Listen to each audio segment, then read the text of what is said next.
Neat paper leak దేశాన్ని కుదిపేసింది. NTA ఇంటెగ్రిటీకే మాయని మచ్చగా మిగిలింది. ఈ నేపథ్యంలో రేపు దేశవ్యాప్తంగా జేఈఈ అడ్వాన్స్డ్ పరీక్షలు జరగనుండటం ఆసక్తి నెలకొంది. ఐఐటీ రూర్కీ ఆధ్వర్యంలో ఆన్లైన్లో పరీక్ష జరగనుంది. ఎగ్జామ్కు దేశవ్యాప్తంగా 1.90 లక్షల మంది విద్యార్థులు హాజరు కానున్నారు. తెలుగు రాష్ట్రాల నుంచే 45,000 మంది పరీక్ష రాయనున్నారు. ఏ విధమైన తప్పిదాలకు తావివ్వకుండా అధికారులు పటిష్ట ఏర్పాట్లు చేశారు. మరింత సమాచారం మా ప్రతినిధి కూర్మరాజు లైవ్ ద్వారా అందిస్తారు. కూర్మరాజు, రేపటి జేఈఈ అడ్వాన్స్డ్ ఎగ్జామ్ కోసం ఎలాంటి ఏర్పాట్లు చేశారు?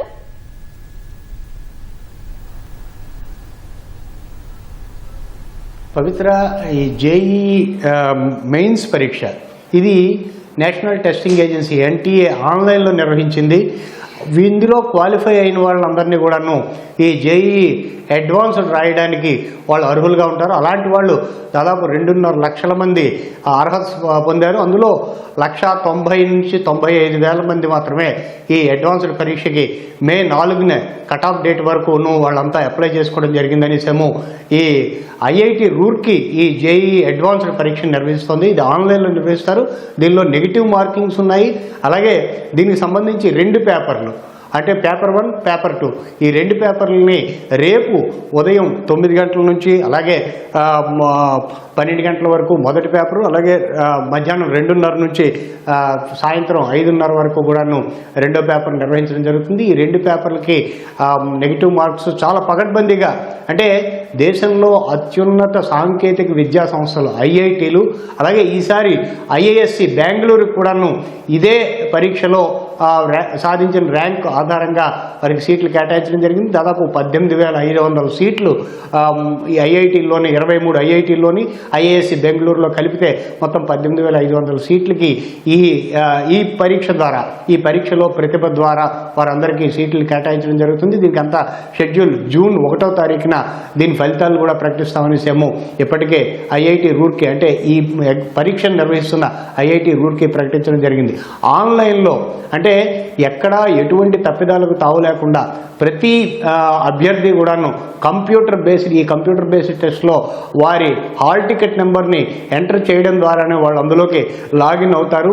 ఆ పరీక్ష జరిగే 3 గంటల సమయం మాత్రమే అక్కడ డిస్ప్లే అవుతుంది. ఆ డిస్ప్లే అయిన తర్వాతే వారు అంటే సబ్మిషన్ కూడాను ఈ 3 గంటల లోపల వాళ్ళు ఎన్నిసార్లైనా ఏ పరీక్షలు ఏ ఆన్సర్నైనా వాళ్ళు మార్చుకునేందుకు వీలుగానేమో అక్కడ అవకాశం ఉంటుంది. అయితే ఈ క్రమంలోనే వారి అంటే 3 గంటల సమయం పూర్తయిన తర్వాత వారు ఎటువంటి మార్పులు చేర్పులు చేసేందుకు సబ్మిషన్, ఆటోమేటిక్ సబ్మిషన్ అనేది అందులో ఒక ప్రక్రియగా ఉంది. ఇందులో ఏంటంటే కాపీయింగ్ కానీ లేదంటే ఇంకొక రకమైన మాల్ ప్రాక్టీస్ కానీ ఎటువంటి దాన్నైనా వాటిని నిరోధించేందుకు పూర్తి స్థాయిలో, అంటే ఫుల్ ప్రూఫ్గా, ఇప్పుడున్న పద్ధతులకు అనుగుణంగా ఫుల్ ప్రూఫ్గానేమో దీన్ని నిర్వహిస్తూ ఇది విద్యార్థులకి మరింత వారిలో ప్రతిభను వెలికి తీసే విధంగా ఈ పరీక్షను అయితే రూపొందించడం జరిగింది. ఎక్కడ ఎటువంటి అవకతవకలకు తావు లేకుండా కూడాను, అంటే కంప్యూటర్ ఆధారిత టెస్ట్ కావడంతో ఆటోమేటిక్గా ఆ జంబ్లింగ్ క్వశ్చన్స్ కానీ లేదంటే వేరే సెట్ ఆఫ్ పేపర్స్ కానీ మారడం చాలా వేగవంతంగా చేసేందుకు కూడానేమో అందులో ఆస్కారం ఉంటుంది. ఆ రకమైన ఎటువంటి తప్పిదాలకు తావివ్వకుండా ఈ ఆన్లైన్ పరీక్షని నిర్వహించడం జరుగుతుంది. ఎందుకంటే మొన్న చూసాం ఎన్టీఏ నిర్వహించిన నీట్ అండర్ గ్రాడ్యుయేట్ పరీక్షలోనేమో ఆఫ్లైన్ పరీక్ష వల్ల పేపర్ లీకేజ్ అయ్యి లక్షల మంది విద్యార్థులు తీవ్రంగా మదన పడుతున్నారు. మళ్ళీ పరీక్షని రాయాల్సి వస్తుందని వారు ఆవేదన వ్యక్తం చేస్తున్నారు.